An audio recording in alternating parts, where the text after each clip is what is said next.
Hi everyone, this is Rion Paper. I hope you're doing well. To be honest, when I was thinking about what I was going to film for this week, I didn't really have any ideas. But then I remembered that for the entire week, I've been thinking about some roadblocks and just some general thoughts about my planner system and journaling system. And I figured, why not take you with me through the sort of messy thought process that goes into it and see if we can somehow work through these roadblocks together and maybe come up with a creative solution or maybe no solution at all. I tend to think that every struggle needs to have some sort of perfect solution, but sometimes the solution is just to accept that a system isn't perfect. You cannot always use all of the materials you want, use all of the sort of planner functions that exist out in the world. Sometimes you just have to accept this is the system for now and we're just going to work with it. But sometimes it's also good to do a little thought experiment and see if you can work through some of the planner struggles you might have. So what is it that I'm thinking about? I've realized that there are quite some materials in my collection, quite some supplies, some stationery supplies that I would love to use, but in my current system, in the way that I use my planners and also just in the type of planners that I have, I don't really use them, or I feel like I can't really use them. And these materials are stamps, for example. Before I started using pre-printed planners and using fountain pens and discovering the world of Tomoe River paper, which is all great. I don't think I'll be moving away from that anytime soon.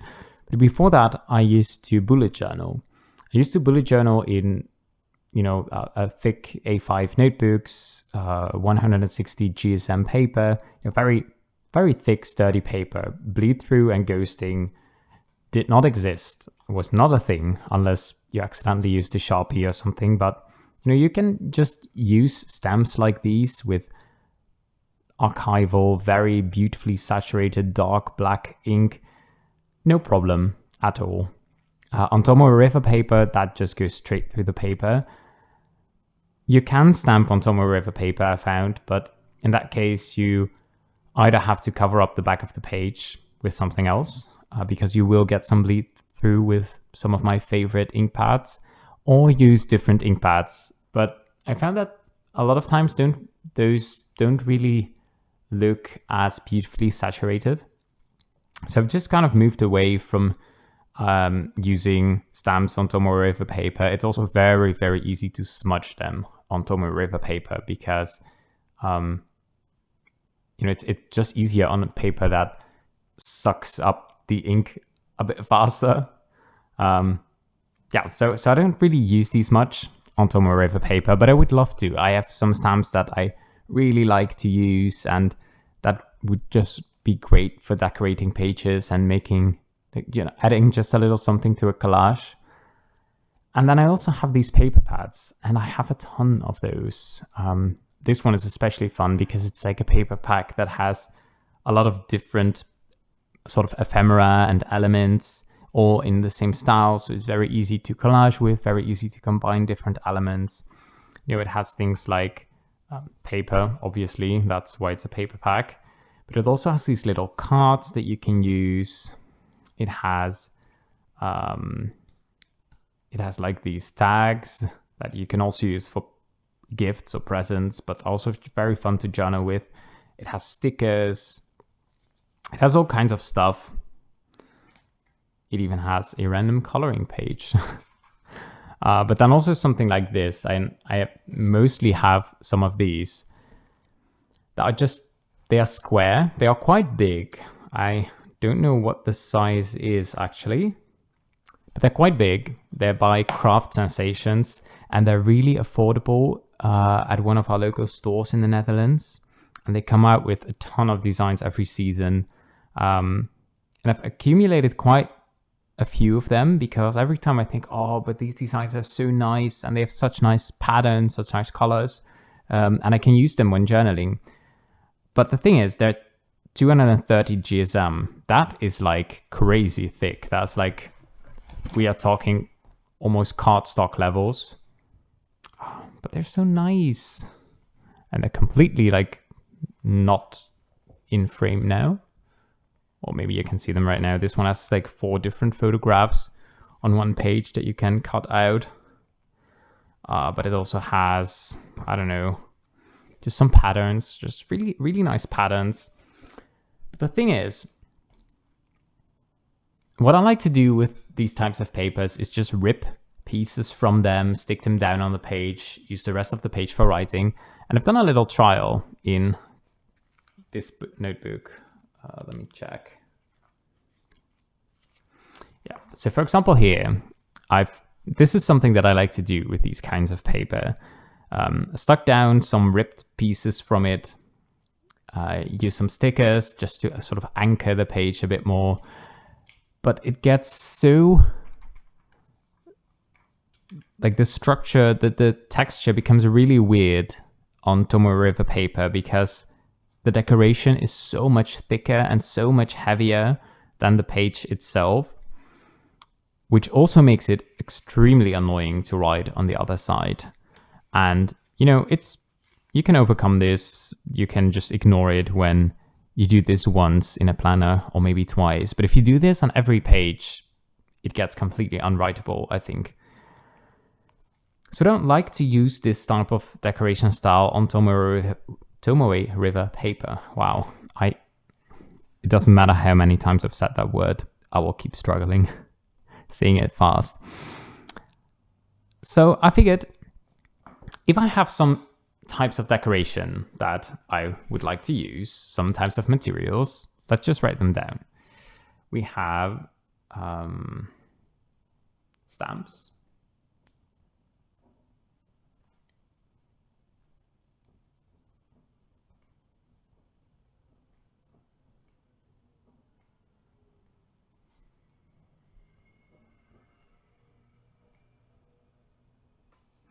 So we have stamps, we have the thick paper from the paper pads, and we have ephemera as well. I would love to just stick some more things in my journal that I collect throughout the week. Maybe the bag from a new type of tea flavor that I've tried, or a receipt from somewhere, or a card that I got. You know, just some things that I collect, but ultimately end up in a drawer because I never really stick them down. I would love to use those materials. And what are some uses, some planner functions that I'm currently missing in my system that I will tend to grab, for example, a piece of scrap paper for? One of those things is messy pre-planning. Let's just write that down.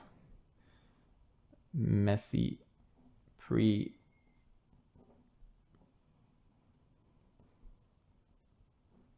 And what I mean by that is before I plan my week, before I schedule the week, do a bit of time blocking, I just, take stock of all of the things that I have to do and want to do, and then sort of in a very like draft type of way, schedule in like, okay, maybe Wednesday morning is a real on paper filming morning. Maybe in the afternoon, I'll do some chores. Oh, but wait, no, in the afternoon, I also have to go run some errands. So maybe I don't have enough time for chores. So maybe I'll just do some reading after that. It ends up being a page that's filled with obviously the days of the week, but also a lot of things that are crossed out, that are moved with arrows. And that is why it's messy pre-planning. And then ultimately I'll settle on something where like, yeah, I've sort of planned everything that I want to do, and I'll write that down. I do not necessarily think that a notebook with messy pre-planning would go well with all of these beautiful materials.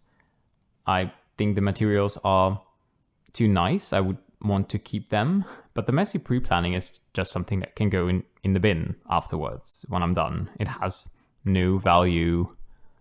It has no sentimental value. I don't want to keep it. So I don't think I would have to use that. Another thing that sort of goes nowhere right now is my monthly goals and intentions.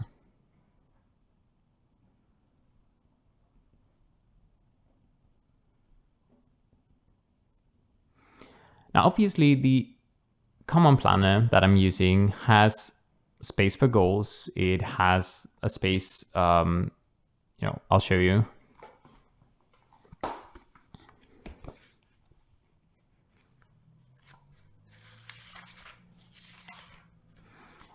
It has this page that I don't use at all that has room for 6 goals with a breakdown from someday up until like quarterly, daily. And then it also has these pages, let's flip to a blank one, that have an overview of the entire quarter.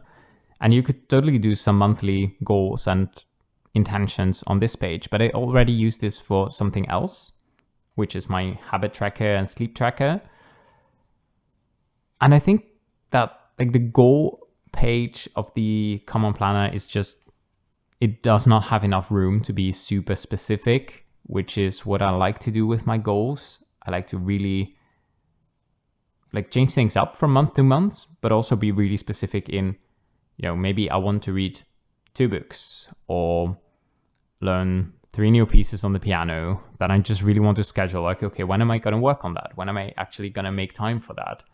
Because if there's one thing I don't like about goals and intentions is when they are nothing but an intention and you haven't thought about how am I actually going to do this, because then I know what's going to happen. Ultimately, I won't do it and I will feel bad, but I could have told myself from the beginning that it was not going to happen. So I want some place to be really specific about those goals. And I sometimes do a bit of a monthly reflection and like looking ahead to the next month at the back of my common planner. But that's not really a place that I can easily go back to and add some stuff. For example, it will be very much a snapshot about what I was thinking of when I was writing it. But it's kind of hard to leave room for adding stuff or maybe creating a tracker to see if I'm on track with that specific project, or just a project breakdown. What are all the steps that I want to do? So I think for like goals and intentions, but also for active projects, let's write that one down as well, because it's a bit different. Because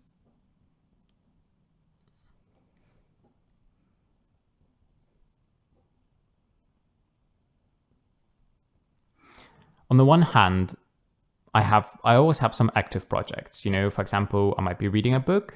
I might be learning a new piece on the piano. We might be doing a specific project in our garden. We want to build sort of a what's it called? It's not really a gazebo, but it's sort of in that general sense of a garden structure. We want to build something out of wood that will have a grapevine growing over it. So we've worked out all the steps, my partner and I, that, well, okay, let's give credit where credit is due. My partner has written down all of the steps that we have to do with all of the materials we need, and then it's usually my turn to sort of suggest like, okay, when are we actually going to work on this? How much time will it take? How much time do we need? What are the things that we have to look out for? Does it need to be clear weather? Are there some things that we can still do when it's raining? Are there things we need like an entire weekend for, or is just a morning enough for some parts of the project? And I would like some place to, write that down. And, this one is garden related, so I could do that in my garden journal, but I like having a place where all of my projects and my goals and everything that I'm sort of working on over longer periods of time are located in one spot, so that when I'm planning for my week, I can take a look at the appointments that I have, the things that have an actual date and time, the chores that I have to do every week. I can shuffle them around, like when I'm gonna do it during the week. But every week I have to do groceries. That is not an appointment. It doesn't really matter when I do it, but it's also not a project. It's not something that you do it one time and it's done. It's something that keeps on coming back. And then I can take a look at my projects and see, okay, so when do I have time to schedule in these things and make sure that by the end of the month, for example, all of these things are actually done. But I also like to keep a list of what are the projects that I've put on the back burner, either that I haven't started yet, just some things that I've decided like, okay, I want to do this at some point, but right now it's not a priority, it's not important enough. But also some things that maybe I was working on, but that have sort of been put on hold. So I think that all of these things go really well together. But do I want to create some sort of journal that has like goals and active projects and just a backlog of things that I want to do sometime? And that also uses these 3 types of materials. I could see that working, kind of, but maybe not entirely. I can totally make a nice decorative spread, for example, for a month that has like nice patterned paper, that has some cool stamps on top of it, maybe some very thick stickers that I don't like to use in my hobonichi or commonplanner. And then I can use that page to break down the goals for that month. That could totally work. However, it doesn't really make sense to put ephemera there. I mean, if it's ephemera related to the project, totally, that makes sense. But, it's kind of weird to just stick in random stuff that has absolutely nothing to do with the projects. That would make more sense in some sort of a memory keeping journal. However, I don't really think I need another type of memory keeping. I journal in my 5-year tattoo every day, and I think that is enough for me. I sometimes miss having something visual in there. I'm afraid of bulking that journal up too much, so I haven't really stuck in any, like for example, photos. So it would be cool to have a place to also stock in ephemera and photos, just from my life, from nice days that I want to remember. I think something like a traveler's notebook would be perfect for that. And I've seen so many gorgeous examples online, but I'm also kind of hesitant about starting one of those because I'm just not sure that I have the time or want to carve out the time to really stick with that. And I'm afraid that it'll become another chore that I have to keep up with, no matter how beautiful and how fun the end result will be. I do think it needs to be something a little more functional for me in order to actually really use it. Because I've also considered, I have tons of notebooks and stuff like that lying around. Why not just pick something that looks nice and just make nice collages in it? And that's it, no function except for using the stuff that I have and having fun with it. But I found that really, really hard because this is something of a weird thought pattern, but in that case, it just feels too pointless, even though it's not. I mean, creating stuff, I don't think that's ever really pointless. That's a function in and of its own. But I'm really more inclined to use it if it has a practical purpose as well. So that's why I think that something like goals, intentions, projects, that is something that could be really useful. And I could totally see myself using all kinds of materials with that. Maybe skip the ephemera for now. That's okay. That's not the most important part. I just want to use my nice papers, So I think that maybe what could be nice, I've been sort of eyeing the Traveler's notebook system. What I really like about that is that the journals are thinner. They have a lot less pages than, for example, something like this. This has a lot of pages, which I love. That this is perfect for what it does. But I think having sort of an insert that has way less pages makes it way easier to bulk it up without having to struggle with that for 365 days. When you've bulked up 60 pages, then the insert is done and you start with a new flat insert. So that could be really nice. I absolutely do not want to invest in some sort of cover if I don't know if the system works for me. But I could, of course, try just an insert, just a Traveler's Notebook insert that isn't the most expensive part of the system, and just try one insert without a cover, just to try it and see, how do I like working with that type of paper? Do I like sticking things in there? Does it work putting my goals and intentions and my projects in that journal? And it's always one thing setting up something like that, but then actually coming back, how often do I go back and look at it, add stuff to it? What do I do if a project is finished but some of the other projects aren't? Do I migrate things, or do I keep coming back to specific pages? That's just something that I find really hard to sort of pre-plan how I'm going to do that if I don't get to just play around with the system for a bit. So I'm thinking that might be nice.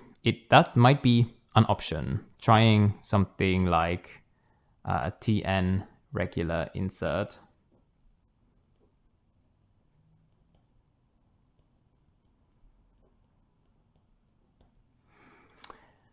Another option that I'm thinking of is, maybe you'll remember I made this this ring binder a while back.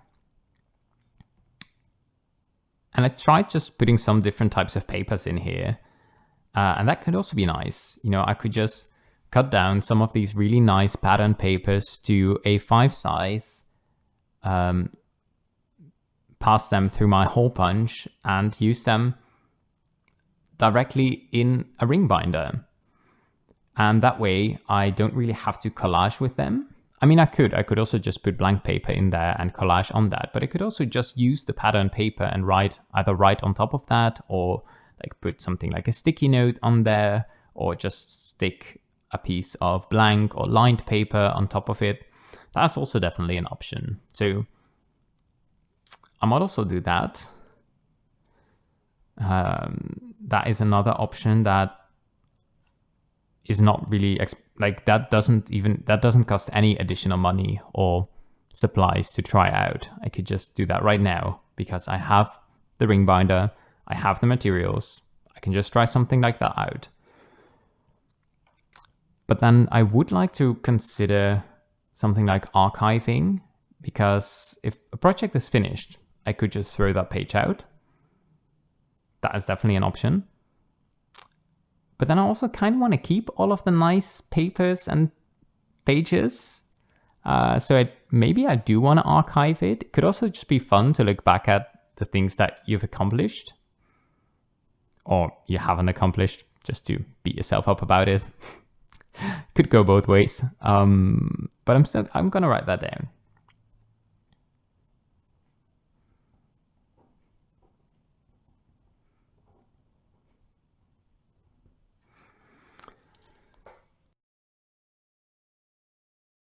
So I guess that with some place to use mostly pad and papers and some stamps, where I write down my goals, intentions, and projects that I want to work on for a specific month, that would really fix the sort of journaling planner roadblock that I'm currently at.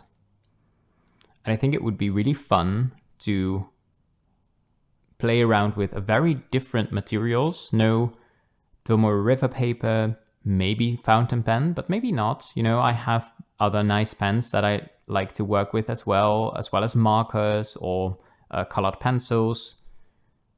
Just playing around with a bit of a less rigid, more mixed media kind of approach. I think that would be really nice. So I don't think I'm gonna make a decision just yet. It has really helped to sort of, I don't know, untangle all of my thoughts. I have absolutely no idea if this video has been of any interest to you. I don't know how long I've been filming, probably way too long. If you have any ideas, sometimes it's so much easier if you're not inside my head, but outside of it, and you hear me say things and you're like, you know, there is one obvious conclusion or there's one obvious thing you haven't thought about, or please let me know. I would love to get your input. And at some point there will probably be an update, like a system update, where we can talk about like what decision I've made and how I'm experimenting with something new in my system. Yeah, so I think that's it for today. I hope you enjoyed the video. If you have any ideas, let me know. And for now, I hope you have a wonderful day. I hope to see you in the next one. Bye.